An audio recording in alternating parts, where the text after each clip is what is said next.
question is that the motion be agreed to. Mr Speaker.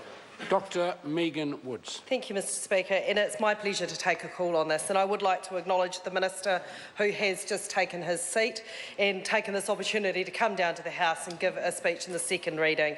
Thank you, because I think this has been quite a unique process, that we have been able to sit down and we have been able to thrash out what is a much improved piece of legislation once we have the SOP that will be tabled at the committee stages, as the Minister has intimated. The Minister also took the somewhat unique situation of outlining Labour's position on this, and thank you, Minister, for that, and I would like to confirm the Minister's statement on that. Labour is supporting this legislation on the proviso of the SOP that the Minister has outlined in his speech, and that he described those changes that will be delivered through that supplementary order paper that will be tabled when we come back into this House the next time to debate this bill at the committee stage.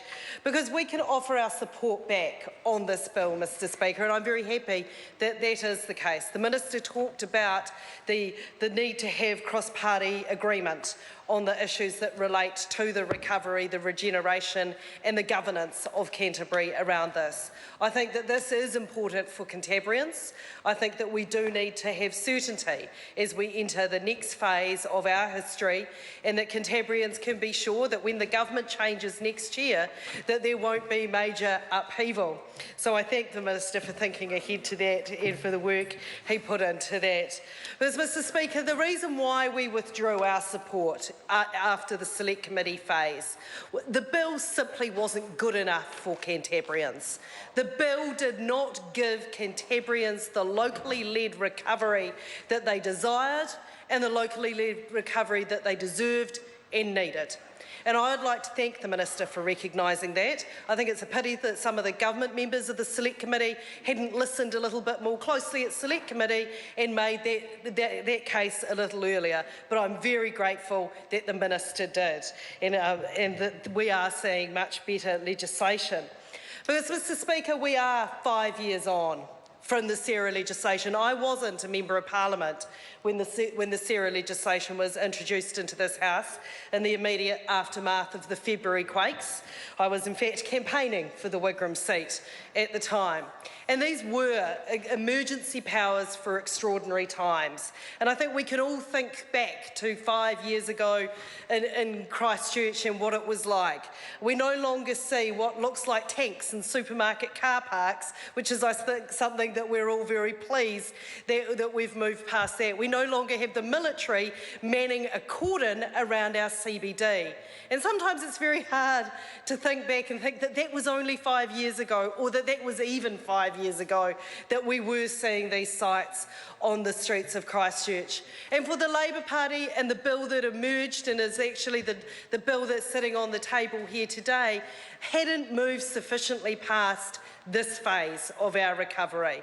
That the bill that the Select Committee reported back to this House, the majority of the Select Committee reported back to this House, was still too entrenched on that immediate aftermath and emergency power phase of our regeneration.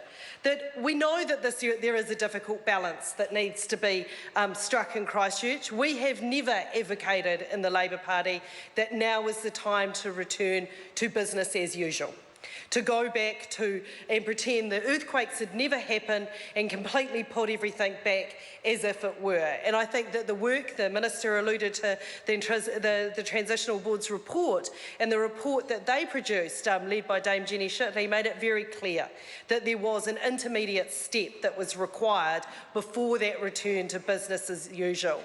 And that balance did need to be struck. We're never quiet on this side of the House to talk about the need for speed in the Canterbury recovery and the need to have that speed. And we do recognise that there do need to be some bespoke provisions in order to have the speed that we desire in the Canterbury recovery. And that is why we can support this bill. We also know that the Crown is making a significant investment, and that when the Crown is making a significant investment of taxpayer money, it needs to have good oversight of that money. It needs to have responsible and prudent oversight of that money.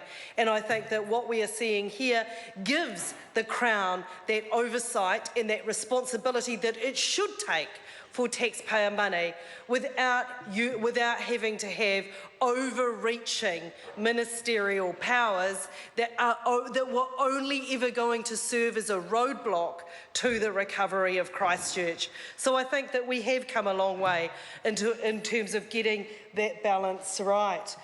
I think one of the things that we can see that the Minister has said that the SOP that he's going to table in the committee stage and that we have all worked on, and it has actually been quite an enjoyable process working on that, I have to say. I've enjoyed every moment of it, Minister. I thank you for it. That we will strengthen the position of Regenerate Christchurch. And Regenerate Christchurch is an agency that is made up of both Crown appointments and Council appointments. And I think this reflects very well that balance. It does preserve public input into decisions and regeneration plans that can be made. And as the Minister put it, it more closely prescribes the power of the Minister, which I think is a nice way of saying that it transitions quite a bit of power back into the hands of contemporaries, and that is something that I think is a positive thing.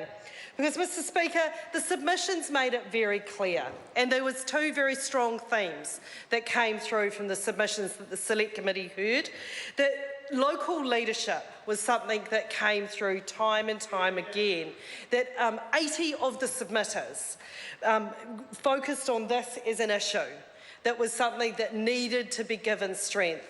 And I think that we can all recognise, those of us from Christchurch and Canterbury, the energy, the innovation, the vitality that has happened in our city in the last 5 years.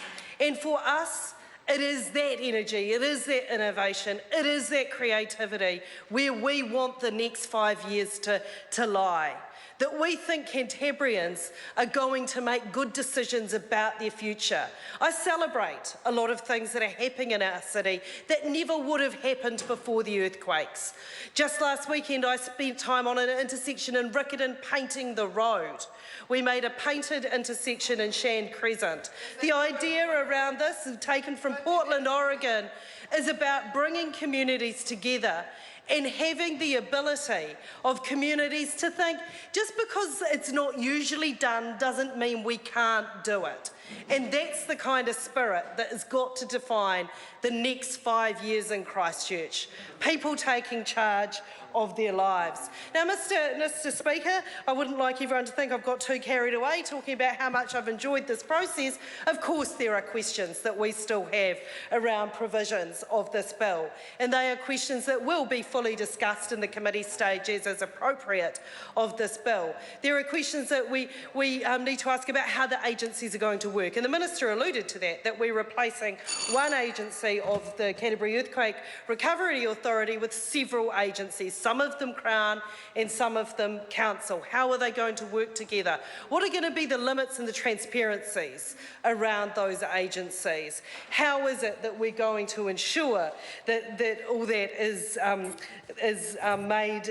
made very clear? What are the letters of intent going to say? Because the letters of intent are a very important instrument that lie beneath this legislation, both with the City Council and with the Crown entity of Otakaro Limited, which is given a very large function in our regeneration. And what is it that organisation, what is its responsibilities back in terms of reporting? And these are all discussions that we can have at the committee stage. But Mr. Speaker, I'm very happy to be able to say that the Minister's been able to win back our support on this bill. It wasn't with any pleasure that we withdrew our support at the Select Committee, that we had to write a minority report. We voted for this bill at first reading because we thought that it was important that we listen to the submissions.